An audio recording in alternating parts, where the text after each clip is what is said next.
ما به سنین جوانی به ایران آمدیم، بکار است. چند سالی بعد بابایم زنگ زد که پول برای ما بفرست که برای تو زن بگیریم. ما گفتیم این زن کی است؟ چی است؟ ما ندیدیم. گفت طوری نیست که ما دیدیم، خوب است. ما اینجا مثل خر کار کردیم، پول فرستادیم. 2 ماه بعد زنگ زد گفت برای تو زن گرفتیم. دست درد نکند که بابا برای ما زن گرفتیم. ما زن را ندیدیم. این خیلی مهم است.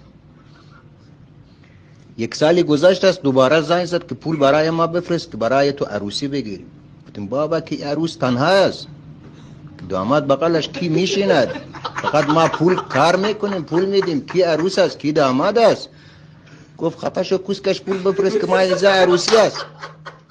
ما کراسه ما پول فرستادیم، اینجا سیمان پر کردیم، آجور بار کردیم، پول فرستادیم برای ما عروسی گرفت است. گفت خطوری نیست، بابای ماست، احترامش واجب است.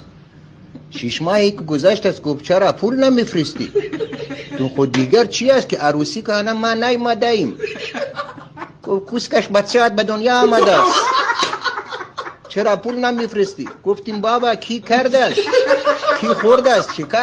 چه خبر است؟ افغانستان چه کار میکنید؟